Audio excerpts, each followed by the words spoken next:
Hello guys! So nagbabalik tayo at may gusto nga lang po ako sabihin sa inyo. Pero bago yon, ito muna. Salamat po sa mga subscribers ko. Salamat sa 51 or 52 kong subscribers. Maraming salamat sa inyo. Malaking tulong na sa akin yun.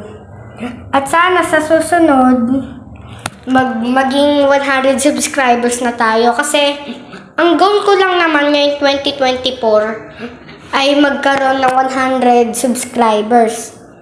So maraming salamat pa rin po sa mga sumusuporta sa akin, sa mga nagla-like ng video ko, sa mga nag-view.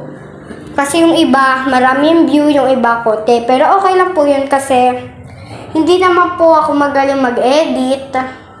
At yung editor ko, di naman siya sobrang magaling sa pag-edit.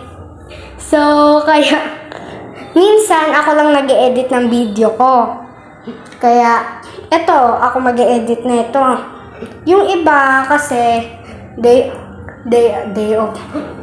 Wala pa kasi yung editor ko, kaya ako lang nag-edit. Kaya half editor ko nga lang siya, di ba? So, gusto ko sabihin na paalam.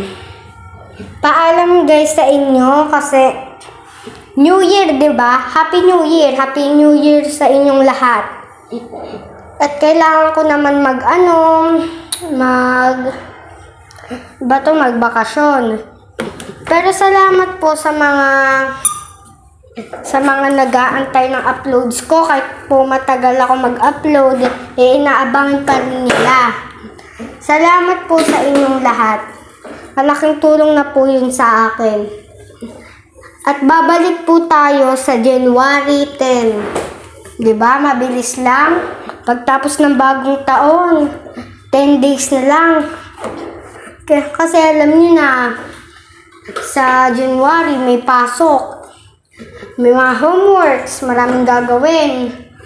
Kaya hindi ako makakapag-upload. Kaya po sa January 10, babalik po tayo. At magiging mas makulit po tayo at gagandahan ko ang mga edits ko. Okay? Maraming salamat! Happy New Year! Sana ma-enjoy nyo ang 2024. Bye-bye!